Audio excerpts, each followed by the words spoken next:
आज की आराधना में आप सबका मैं यीशु मसीह के नाम में स्वागत करता हुआ हम सब मिलके परमेश्वर की आराधना करें। जब हम आपके अपने अपने घरों में हैं, प्रभु को हम धन्यवाद देंगे, उसकी स्तुति करेंगे और आज की आराधना के द्वारा परमेश्वर की महिमा जरूर होगी। इसलिए परमेश्वर के यीशु मसीह के नाम में मैं आप सबका यीशु मसीह के नाम में स्वागत करता हूँ। और इस समय में हम लोग आज की आराधना में जाएंगे। यहोवा का धन्यवाद करो, उससे प्रार्थना करो, देश देश के लोगों में उसके कार्यों की चर्चा करो, उसके लिए गाओ, उसके लिए भजन गाओ, उसके सारे अद्भुत कार्यों का वर्णन करो, उसके पवित्र नाम पर गर्व करो। यहोवा के खोजियों का हृदय आनंदित हो। प्रार्थना करेंगे। प्रभु जी, हम आपको धन्यवाद देते, आपकी स्तुति करते, महिमा करते, प्रशंसा करते और जय जयकार करते। प्रभु धन्यवाद देते प्रभु जी आज की आराधना के लिए।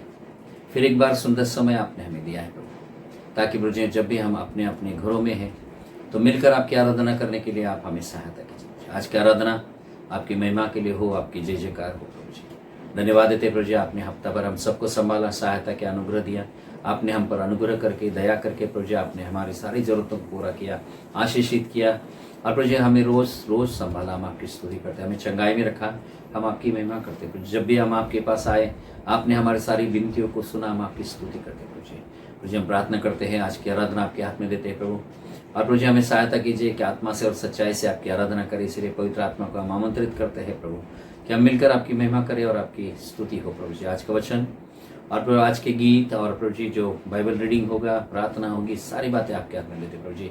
सभी के द्वारा आपकी महिमा हो, इसी प्रार्थना करते हैं यीशु मसीह के नाम में मांगते, सुनर ग्रहण कर पिता, आमीन। इस समय में हम लोग परमेश्वर की महिमा करेंगे, परमेश्वर की स्तुति करेंगे, कुछ गीतों को गाएंगे। मैं सेंट थॉमस चर्च घुघुस के जवानों को विनती करूंगा कि वो हमारे लिए इस समय में गीतों को गा के परमेश्वर की महिमा करें। तेरे बिना जिंदगी में ऐसा कोई नहीं है मसीह, तेरे बिना जिंदगी में ऐसा कोई नहीं। तू मेरे दिल में समा जा, तेरे बिना जिंदगी है।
इस समय में हम लोग बारी बारी से भजन संहिता 116 पढ़ेंगे और आप सबको विनती है कि आप जब हम घरों में हैं तो अपने वचन बाइबल को खोलें और वचन आप हमारे साथ आप पढ़ सकते हैं। जिनको ये पढ़ने के लिए दिया गया है मैं उनको विनती करूंगा कि वो हमारे लिए पढ़ें। भजन संहिता 116 1 से लेकर 15 तक। मृत्यु से बचने पर परमेश्वर का धन्यवाद। मैं प्रेम रखता हूँ इसलिए कि यहोवा ने मेरे गिड़गिड़ाने को सुना है। उसने जो मेरी ओर कान लगाया है इसलिए मैं जीवन भर उसको पुकारा करूँगा। मृत्यु की रस्सियाँ मेरे चारों ओर थी, मैं अधोलोक की सकेती में पड़ा था। मुझे संकट और शोक भोगना पड़ा। तब मैंने यहोवा से प्रार्थना की, हे यहोवा, विनती सुनकर मेरे प्राण को बचा ले। यहोवा अनुग्रहकारी और धर्मी है और हमारा परमेश्वर दया करने वाला है। यहोवा भोलों की रक्षा करता है। जब मैं बलहीन हो गया था उसने मेरा उद्धार किया। हे मेरे प्राण, तू अपने विश्राम स्थान में लौट आ, क्योंकि यहोवा ने तेरा उपकार किया है। तूने तो मेरे प्राण को मृत्यु से, मेरी आँख को आंसू बहाने से और मेरे पाँव को ठोकर खाने से बचाया है। मैं जीवित रहते हुए अपने यहोवा के सामने जानकर नित्य चलता रहूँगा। मैंने जो ऐसा कहा है इसे विश्वास की कसौटी पर कस कर कहा है। मैं तो बहुत ही दुखित हूँ। मैंने उतावले से कहा, सब मनुष्य झूठे हैं। यहोवा ने मेरे जितने उपकार किए हैं उनका बदला मैं उसको क्या दूँ। मैं उद्धार का कटोरा उठाकर यहोवा से प्रार्थना करूँगा। मैं यहोवा के लिए अपनी मन्नतें सभी की दृष्टि में प्रकट रूप में उसकी सारी प्रजा के सामने पूरी करूँगा। यहोवा के भक्तों की मृत्यु उसकी दृष्टि में अनमोल है। ये परमेश्वर का वचन है। इस समय में हम लोग परमेश्वर की महिमा के लिए परमेश्वर के वचनों को पढ़ेंगे और आज का जो पहला रीडिंग है यशायाह नबी की किताब उसका 55 अध्याय 1 से 7 वचनों को हम लोग। सभी को प्रेज द लॉर्ड, जय मसीह की। आइए हम परमेश्वर की वचन की ओर जाते हैं। यशायाह नबी की किताब उसका 55वां अध्याय 1 से लेके 7। यशायाह 55 1 to 7। परमेश्वर की करुणा सब मनुष्यों के लिए। अहो सब प्यासे लोगों, पानी के पास आओ, और जिनके पास रुपया ना हो तुम भी आकर मोल लो और खाओ। दाख मधु और दूध बिन रुपये और बिना दाम ही आकर ले लो। जो भोजन वस्तु नहीं है उसके लिए तुम क्यों रुपया लगाते हो, और जिससे पेट नहीं भरता उसके लिए क्यों परिश्रम करते हो। मेरी ओर मन लगाकर सुनो, तब तुम उत्तम वस्तुएं खाने पाओगे और चिकनी चिकनी वस्तुएं खाकर संतुष्ट हो जाओगे। कान लगाओ और मेरे पास आओ, सुनो, तब तुम जीवित रहोगे। और मैं तुम्हारे साथ सदा की वाचा बांधूंगा, अर्थात दाऊद पर की अटल करुणा की वाचा। सुनो, मैंने उसको राज्य राज्य के लोगों के लिए साक्षी और प्रधान और आज्ञा देने वाला ठहराया है। सुन, तू ऐसी जाति को जिसे तू नहीं जानता बुलाएगा, और ऐसी जातियां जो तुझे नहीं जानती तेरे पास दौड़ी आएगी।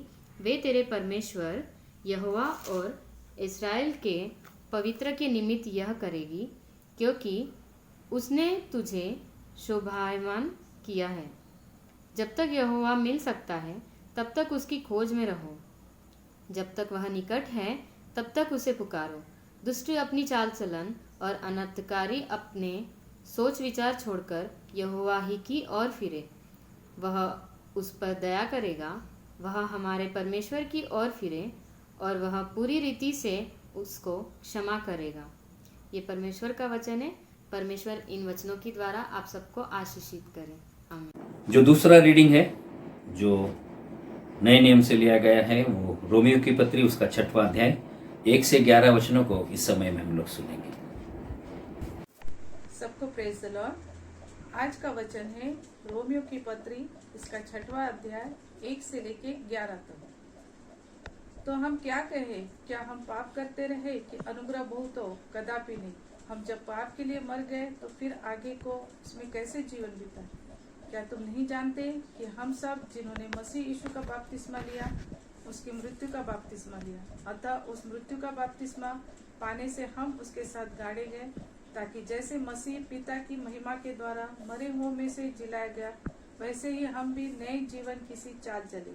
क्योंकि यदि हम उसकी मृत्यु की समानता में उसके साथ जुड़ गए हैं तो निश्चय उसके जी उठने की समानता में भी जुड़ जाएंगे। हम जानते हैं कि हमारा पुराना मनुष्य तो उसके साथ क्रूस पर चढ़ा गया, ताकि पाप का शरीर व्यर्थ हो जाए और हम आगे को पाप के दासत्व में न रहे, क्योंकि जो मर गया वह पाप से छूटकर धर्मी ठहरा। इसलिए यदि हम मसीह के साथ मर गए तो हमारा विश्वास यह है कि उसके साथ जिएंगे भी, क्योंकि यह जानते हैं कि मसीह मरे हुओं में से जी उठकर फिर मरने का नहीं, उस पर फिर मृत्यु की प्रभुता नहीं होने की, क्योंकि वह जो मर गया तो पाप के लिए एक ही बार मर गया, परंतु जो जीवित है तो परमेश्वर के लिए जीवित है। ऐसे ही तुम भी अपने आप को पाप के लिए तो मरा, परंतु परमेश्वर के लिए मसीह यीशु में जीवित समझो। यह परमेश्वर का वचन है। परमेश्वर का धन्यवाद। इस समय में हम परमेश्वर की महिमा के लिए गीत को गाएंगे और हम लोग सब खड़े रहेंगे और परमेश्वर की महिमा के लिए एक गीत गाएंगे। यीशु है सच्चा गड़रिया, उसके अंधेरे हैं, हर चराइयों में हमें चराता है। यीशु है सच्चा गड़रिया, उसके अंधेरे हैं, हर चराइयों में हमें चराता है। पहाड़ों पे ले चलता है जहाँ पे सुनाई चलने बैठे हैं पहाड़ों पे ले चलता है जहाँ पे सुनाई चलने बैठे हैं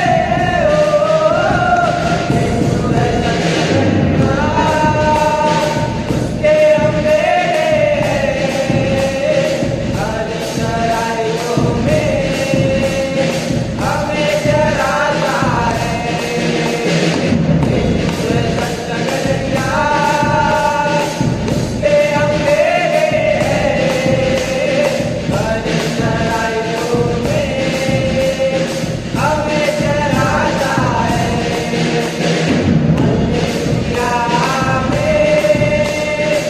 हालेलुया हालेलुया हालेलुया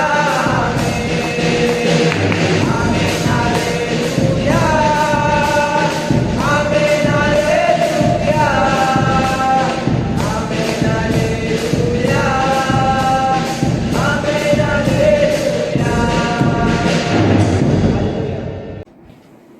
योना का शुभ समाचार उसका 6वां अध्याय 47 से 59 वचनों को हम पढ़ेंगे। यूहन्ना 6:47 to 59। मैं तुमसे सच सच कहता हूँ कि जो कोई विश्वास करता है अनंत जीवन उसी का है। जीवन की रोटी मैं हूँ। तुम्हारे बाप दादाओं ने जंगल में मन्ना खाया और मर गए। यह वह रोटी है जो स्वर्ग से उतरी है, ताकि मनुष्य उसमें से खाए और ना मरे। जीवन की रोटी जो स्वर्ग से उतरी मैं हूँ। यदि कोई उस रोटी में से खाए तो सर्वदा जीवित रहेगा। और जो रोटी मैं जगत के जीवन के लिए दूंगा वह मेरा मांस है। इस पर यहूदी यह कहकर आपस में झगड़ने लगे, यह मनुष्य कैसे हमें अपना मांस खाने को दे सकता है। यीशु ने उससे कहा, मैं तुमसे सच सच कहता हूँ कि जब तक तुम मनुष्य के पुत्र का मांस ना खाओ और उसका लहू ना पियो तुम में जीवन नहीं। जो मेरा मांस खाता और मेरा लहू पीता है अनंत जीवन उसी का है, और मैं उसे अंतिम दिन फिर जिला उठाऊंगा। क्योंकि मेरा मांस वास्तव में खाने की वस्तु है और मेरा लहू वास्तव में पीने की वस्तु है। जो मेरा मांस खाता और मेरा लहू पीता वह मुझ में स्थिर बना रहेगा और मैं उसमें। जैसा जीवते पिता ने मुझे भेजा और मैं पिता के कारण जीवित हूँ, वैसे ही वह भी जो मुझे खाएगा मेरे कारण जीवित रहेगा। जो रोटी स्वर्ग से उतरी यही है, उस रोटी के समान नहीं जिसे बाप दादों ने खाया और मर गए। जो कोई यह रोटी खाएगा वह सर्वदा जीवित रहेगा।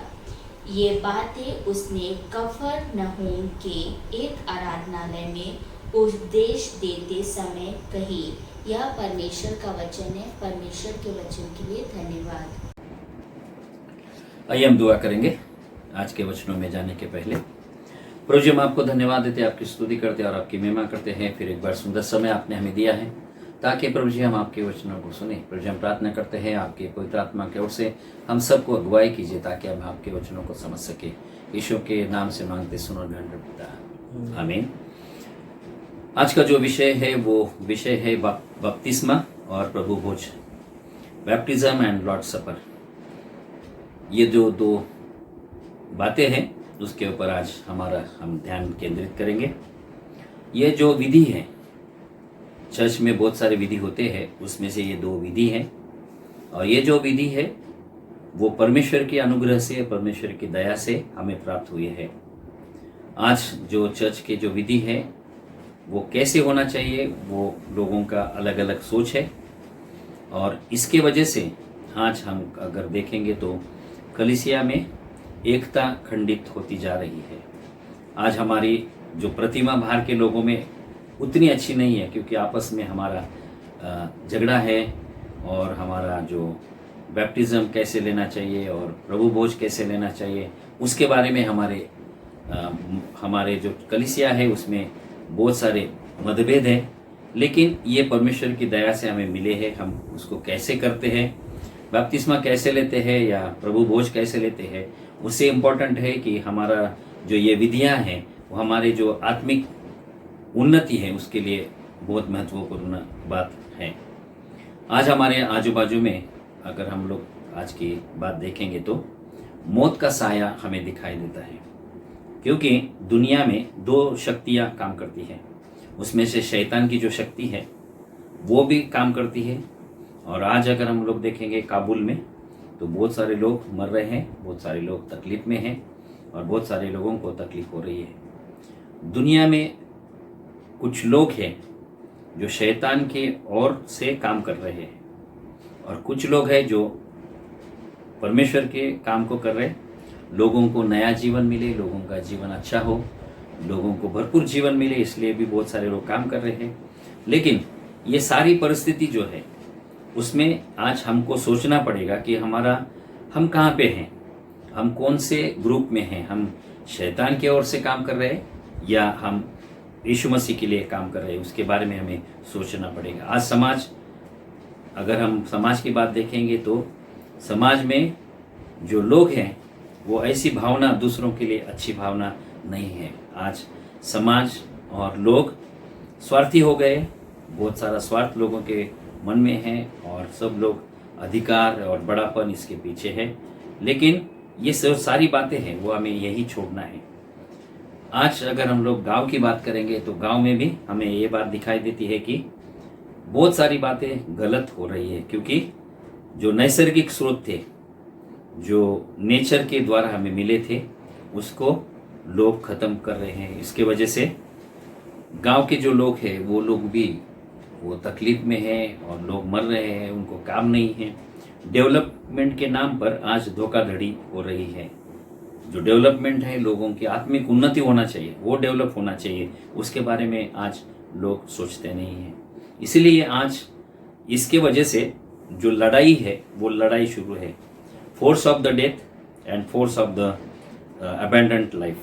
ये जो दो बातें हैं, मृत्यु की ताकत और भरपूर जीवन की जो ताकत है, इनमें एक अलग प्रकार का युद्ध आज खेला जा रहा है।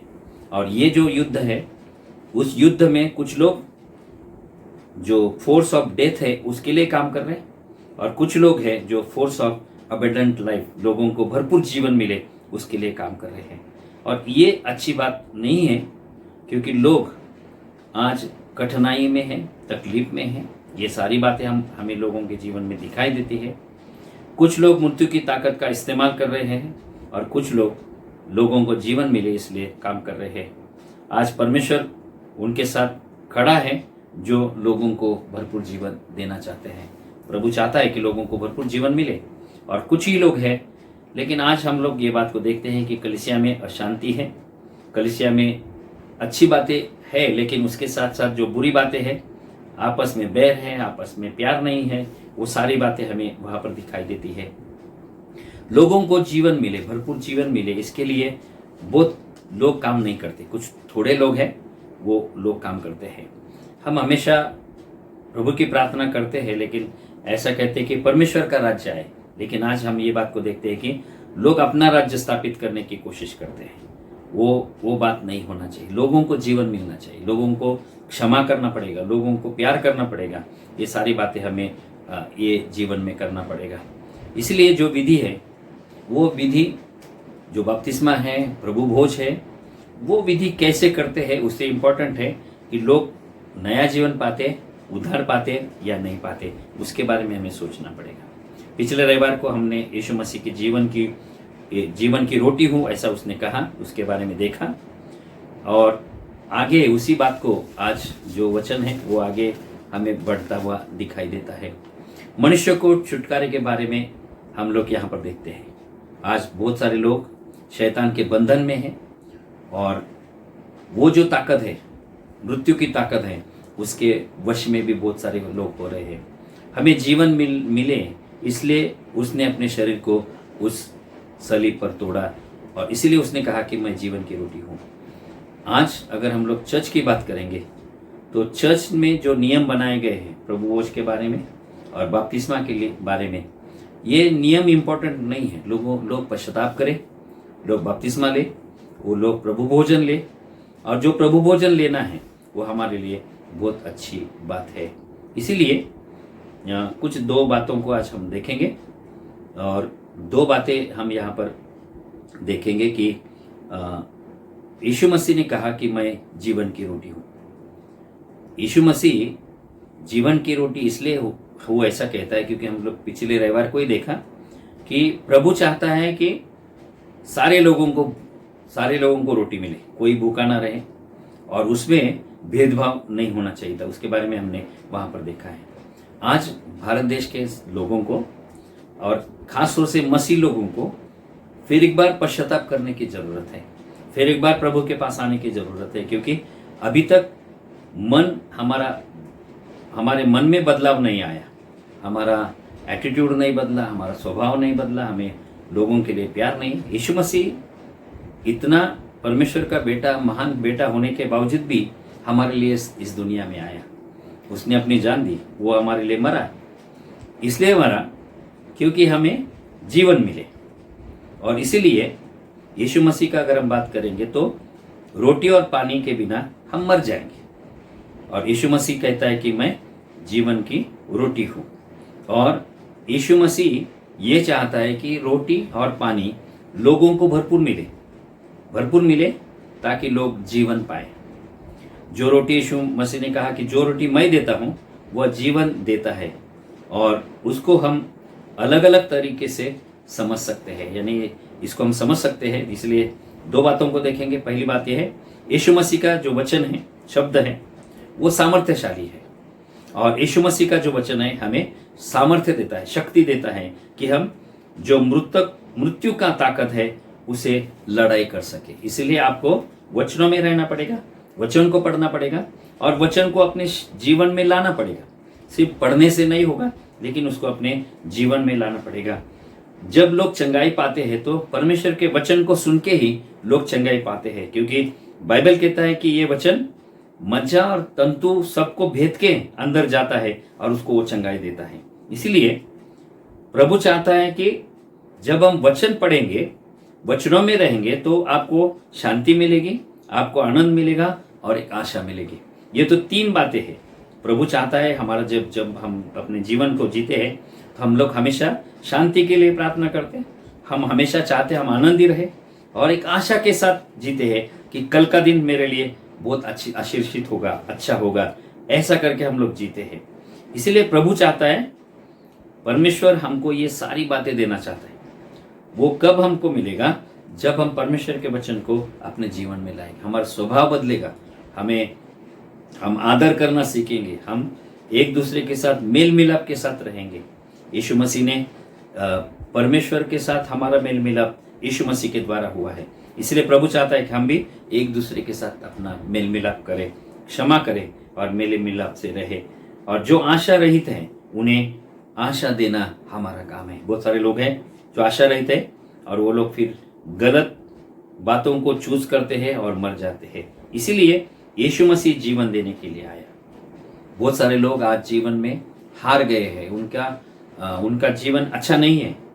लेकिन ऐसे निराशा के समय में हमारा काम है हम उनके लिए प्रार्थना करें, उनको एनकरेज करें, उनको वचनों के द्वारा उनको शांति मिले। इसलिए हमको ये काम करना पड़ेगा, प्यार से आपको बात करना पड़ेगा। यीशु मसीह ने कहा मेरे पास आओ तो मैं तुम्हें शांति दूंगा। यीशु मसीह हमें शांति देने के लिए है। वो कहता है कि जो बोझ से दबे हुए लोग हैं वो मेरे पास आए और अपना सारा बोझ मुझ पर डाल दे। इसीलिए हमको डरना नहीं है, लेकिन हमको विश्वास के साथ उसके वचनों को हमारे जीवन में लाना हमारा काम है। ये पहली बात हम यहाँ पर देखते हैं।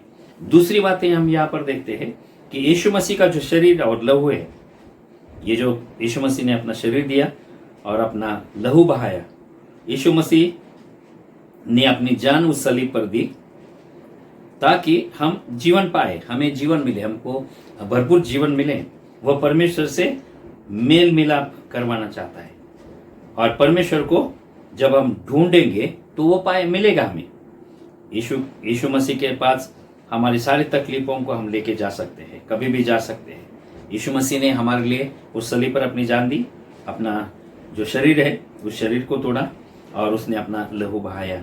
इसलिए जब हम प्रभु भोज लेते हैं तो ये दोनों चीज़ों को हम याद करते हैं।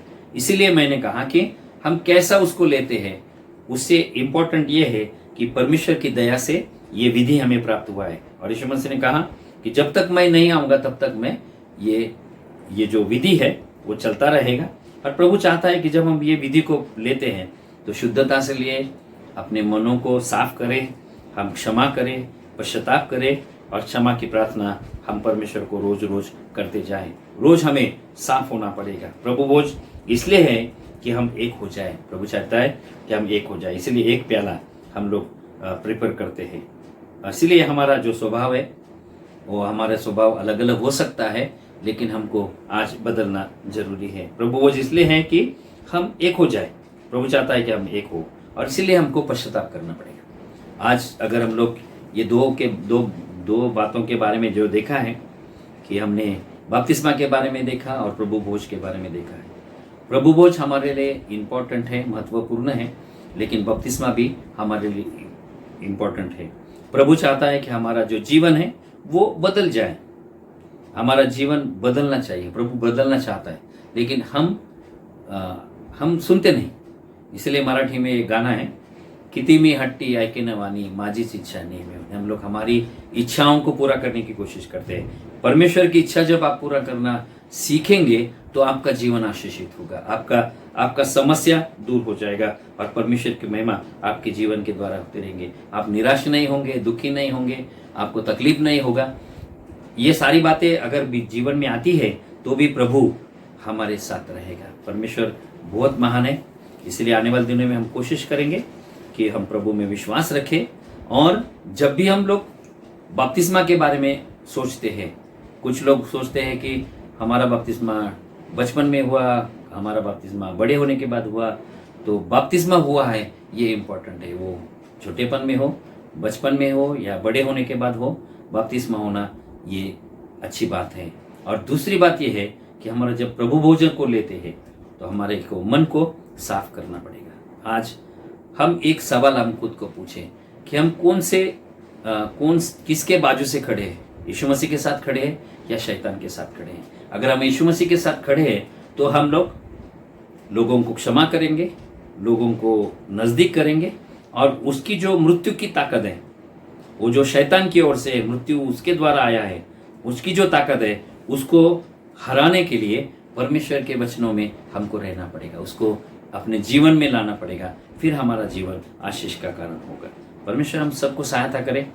आने वाले दिनों में जब भी प्रभु भोज लेते हैं तो हम एक दूसरे को क्षमा करके प्रभु भोज में हिस्सा ले। परमेश्वर करे और इन वचनों के द्वारा वो आपको आशीषित करें। आमीन। इस समय में हम लोग सब लोग खड़े रहेंगे और जो प्रेरितों का विश्वास वचन है वो सब मिलके कहेंगे। जब भी हम अपने घरों में हैं, अपनी किताबों को आप लोग खोल सकते हैं और इसको हम मेरे साथ आप लोग पढ़ सकते हैं। मैं सर्वशक्तिमान पिता, स्वर्ग और पृथ्वी के सृष्टिकर्ता परमेश्वर पर विश्वास करता हूँ। मैं उसके इकलौते पुत्र हमारे प्रभु यीशु मसीह पर विश्वास करता हूँ। वह पवित्र आत्मा के सामर्थ्य से घर में आए और कुमारी मरियम से जन्मे। उन्होंने पंतुस पिलातुस के शासन में दुख भोगा। वह क्रूस पर चढ़ाए गए और मारे गए और गाड़े गए और मृतक लोक में उतरे। तीसरे दिन वह जी उठे। वह स्वर्ग पर चढ़ गए और पिता की दाहिने ओर विराजमान हुए। वह जीवित और मृतों का न्याय करने को फिर आएंगे। मैं पवित्र आत्मा पर, पवित्र सार्वत्रिक कलीसिया पर, संतों की संगति, पापों की क्षमा, देह के पुनरुत्थान और शाश्वत जीवन पर विश्वास करता हूँ। आमीन।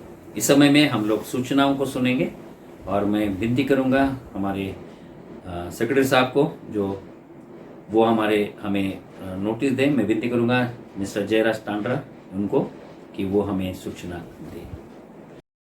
सभी को प्रेज द लॉर्ड। सबसे पहले मैं परमेश्वर को धन्यवाद देना चाहता हूँ आज के इस सुंदर से दिन के लिए जो कि परमेश्वर ने हम सबों के जीवन में दिखाया है। और आज की सूचनाएं मैं आप सभी के समक्ष में रखने जा रहा हूँ। हर रविवार जो हमारी ऑनलाइन आराधना है वो सुबह 11 बजे शुरू होती है, जिसका यूट्यूब लिंक हम लोग हमारे चर्च के ऑफिशियल व्हाट्सएप ग्रुप पे शेयर करते हैं।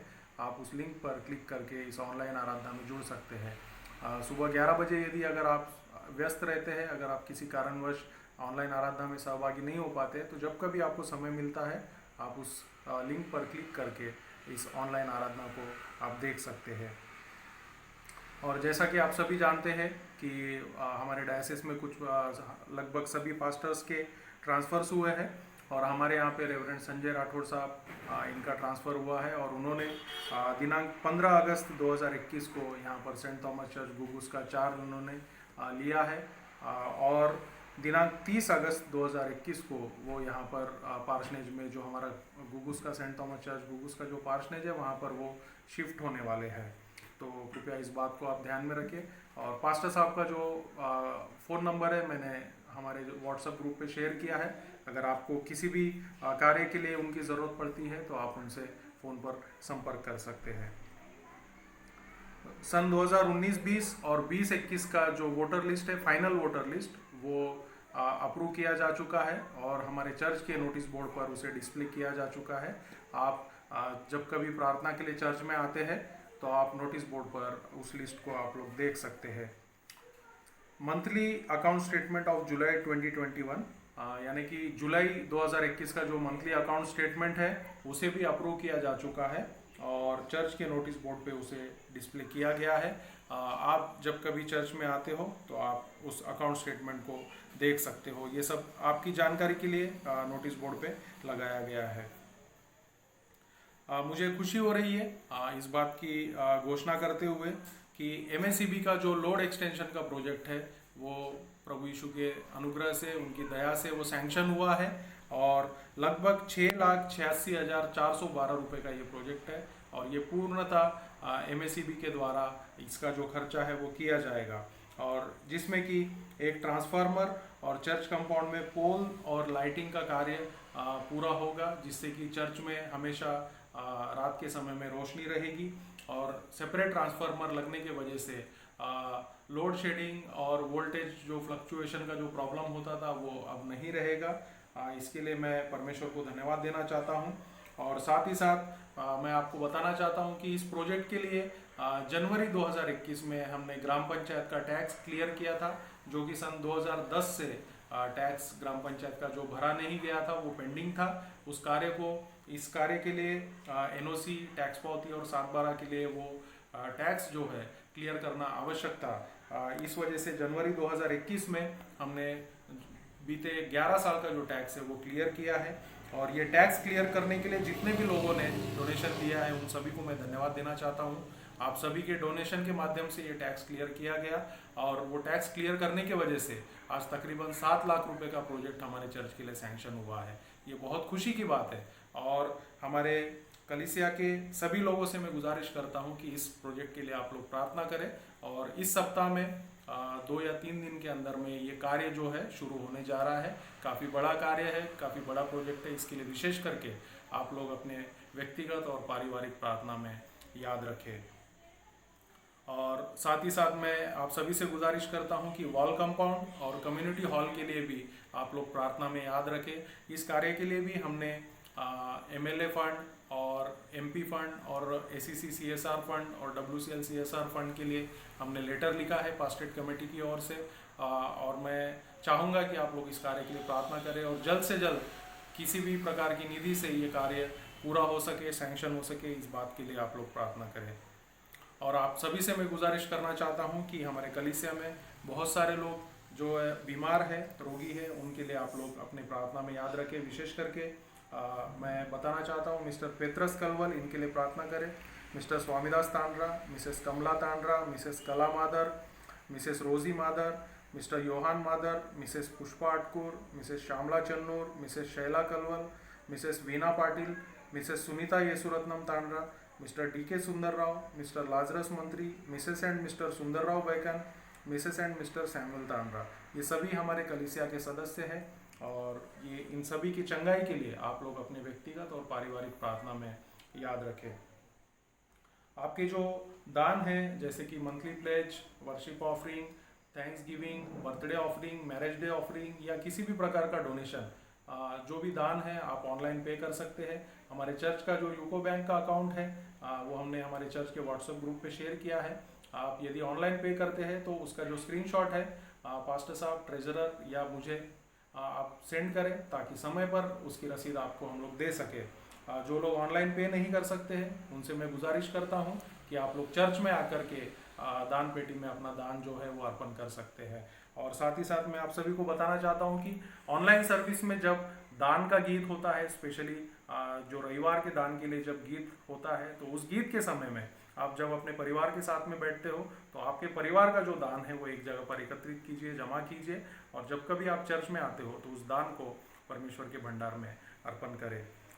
इस प्रकार से आज की ये सूचना है और आप सभी लोग स्वस्थ रहे ये मैं कामना करता हूँ। और साथ ही साथ आप फिर एक बार मैं गुजारिश करता हूँ कि हमारे जो चर्च की जो रविवार की आराधना है वो वापस से शुरू हो सके, इस बात के लिए आप लोग प्रार्थना करें। और यहाँ पर मैं फिर एक बार परमेश्वर को धन्यवाद देते हुए आज की सूचनाओं को समाप्त करता हूँ। Thank you very much. इस समय में हम लोग मध्यस्थी की प्रार्थना में जाएंगे और जिनको ये प्रार्थना करने के लिए बोला गया है कृपया वो मध्यस्थी की प्रार्थना करें। ये हम परहित निवेदन के लिए परमेश्वर के कदमों में जाएंगे। हम समस्त मानव जाति के लिए प्रार्थना करें और अपनी प्रार्थनाओं को प्रभु यीशु मसीह के निरंतर निवेदन के साथ अर्पित करें।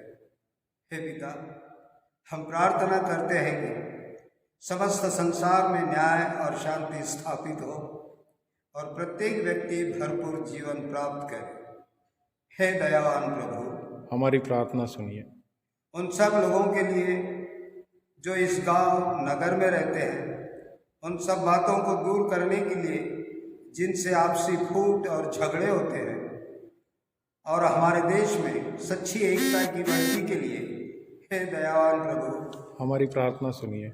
उन सब लोगों के लिए जो कृषि, उद्योग अथवा व्यापार में लगे हुए हैं, सब मजदूरों और कारीगरों के लिए और उन सब के लिए जो हमारे देश की रक्षा करते हैं, हे दयावान प्रभु, हमारी प्रार्थना सुनिए। अध्यापकों और छात्रों, वैज्ञानिकों, लेखकों और कलाकारों और उन सब व्यक्तियों के लिए जो अन्य लोगों के विचारों और भावनाओं को प्रभावित करते हैं, हे दयावान प्रभु, हमारी प्रार्थना सुनिए। उन सब लोगों के लिए जो दुखी है, बेरोजगार है, भूखे प्यासे है, दरिद्र और दलित है, बीमार और मरणासन्न है और उन सब व्यक्तियों के लिए जो ऐसे लोगों की सेवा और सहायता करते हैं, हे दयावान प्रभु, हमारी प्रार्थना सुनिए। हमारे तथा अन्य देशों के सब शासकों के लिए, विशेषकर हमारे राष्ट्रपति, प्रधानमंत्री, इस राज्य के राज्यपाल और मुख्यमंत्री और उनके लिए भी जो लोगों पर किसी प्रकार का अधिकार रखते हैं, हे दयावान प्रभु, हमारी प्रार्थना सुनिए। संपूर्ण मसीही समाज की एकता और मेल मिलाप के लिए और समस्त संसार में उनकी गवाही और सेवा कार्य के लिए हे दयावान प्रभु हमारी प्रार्थना सुनिए। भारत में आपकी समस्त कलिसियां के लिए, उसकी परिषदों तथा विशेषकर हमारे प्रमुख धर्माचार्य, दक्षिण भारत की कलिसियां के प्रमुख धर्माचार्य और मारधोमा कलिसियां के मेट्रोपॉलिटन, हमारे बिशप, हमारे पुरोहित और आपकी कलिसियां के सब अन्य धर्म सेवकों के लिए कि वे सच्चाई और लगन से आपकी सेवा करें। हे दयावान प्रभु हमारी प्रार्थना सुनिए। ये वर दे कि आपके उन सब भक्तों के साथ जिन्होंने अपने जीवन में सच्चाई से आपकी सेवा की है, हम भी आपके राज्य के शाश्वत आनंद में संभागी हो सके। हे दयावान प्रभु हमारी प्रार्थना सुनिए। सब मिल करके कहेंगे, हे स्वर्गीय पिता, अपने राज्य को शीघ्र प्रकट कीजिए और हमारी इन प्रार्थनाओं को सुनिए।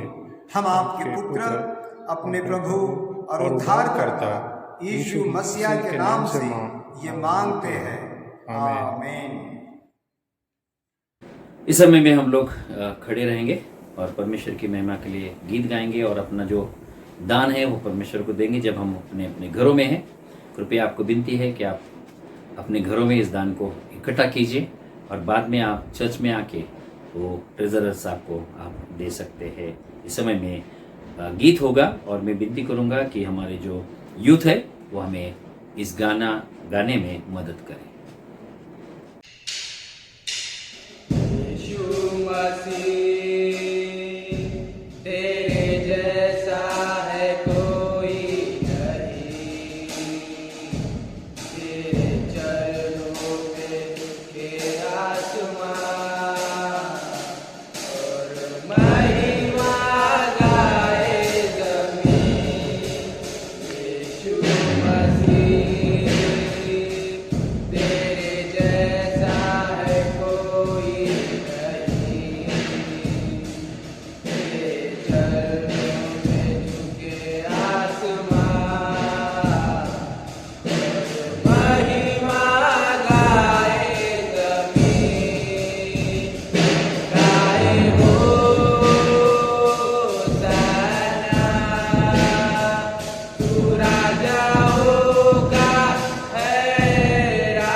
आइए हम इस दान के लिए प्रार्थना करेंगे। आइए हम दुआ करें। प्रभु जी, हम आपको धन्यवाद देते, आपकी स्तुति करते और आपकी महिमा करते। प्रभु धन्यवाद देते प्रभु जी, क्योंकि आपने हमें सारी ज़रूरतों को पूरा किया है, और जो भी प्रभु जी हमने आपके लिए दान में दिया है, हम आपकी स्तुति करते और प्रार्थना करते प्रभु जी, इस दान को आप आशीषित कीजिए। अनुग्रह मांगते प्रभु जी, आज खास तौर से प्रभु जी जो लोग दुखी हैं, जो लोग बीमार हैं, उनको सबको याद करता हूँ प्रभु। उनको प्रभु जी आप सहायता कीजिए, उनको अनुग्रह दीजिए प्रभु जी, उनको यीशु के नाम से चंगाई दीजिए। हमारी कलीसिया पर आपका अनुग्रह रखिए। जो लोग सर्विस करते हैं प्रभु जी, उनके सर्विस में उन्हें संभालिए। जो लोग प्रभु जी काम के प्रतीक्षा में हैं प्रभु जी, आप उनको काम दीजिए। जो बच्चे लोग पढ़ाई करते हैं, उनके पढ़ाई में उन्हें सहायता कीजिए। प्रभु जी प्रार्थना करते हैं प्रभु जी हमारी सारी कलीसिया के लिए, सारे परिवारों के लिए प्रभु, हर परिवार को आप आशीषित कीजिए। खासतौर से प्रभु जी हम प्रार्थना करते हैं हमारी जो एग्जीक्यूटिव कमेटी है, चर्च की कमेटी है, उसके लिए हम प्रार्थना करते हैं प्रभु जी हमारी कमेटी पर आपका अनुग्रह रखिए। हमारे जो ऑफिस बेरर हैं, ट्रेजरर साहब है, सेक्रेटरी साहब है प्रभु जी, इन दोनों का आपका अनुग्रह दीजिए। उनकी सेवा अधिक आशीष का कारण बनाए। आने वाले दिनों में प्रभु जी हमारी कलीसिया की उन्नति हो, और प्रभु जी हमारा जो मिशन है, जो आपने हमें दिया है प्रभु जी, वो हम लोगों तक पहुंचाने के लिए हमें सहायता कीजिए प्रभु जी। इसलिए सारा दर आपको देते हैं, हर एक को आपके हाथ में देते। इस विनती को यीशु मसीह के नाम में मांगते हैं, सुनर ग्रहण पिता, आमीन। इस समय में हम लोग प्रभु की प्रार्थना करेंगे। हे हमारे पिता, तू जो स्वर्ग में है, तेरा नाम पवित्र माना जाए, तेरा राज्य आए, तेरी इच्छा जैसे स्वर्ग में पूरी होती है वैसे पृथ्वी भी हो। हमारे दिन भर की रोटी आज हमें दे, जैसे हमने अपने अपराधों को क्षमा किया है वैसे हमारा अपराधों को क्षमा कर। हमें परीक्षा में ला, परंतु बुराई से बचा, क्योंकि राज, पराक्रम और महिमा अब और सर्वदा आपका ही है, आमीन। परमेश्वर की शांति जो सारी समझ से परे है, परमेश्वर के और उसके पुत्र हमारे प्रभु यीशु मसीह के ज्ञान और प्रेम में आपके हृदय और विचारों को सुरक्षित रखे, और सर्वशक्तिमान परमेश्वर पिता, पुत्र और पवित्र आत्मा की आशीष आप पर हो, और आपके साथ सदा सर्वदा बनी रहे, आमीन। शांति से पूर्ण होकर जाओ, प्रभु से प्रेम करो और उसकी सेवा में लगे रहो, यीशु के नाम में।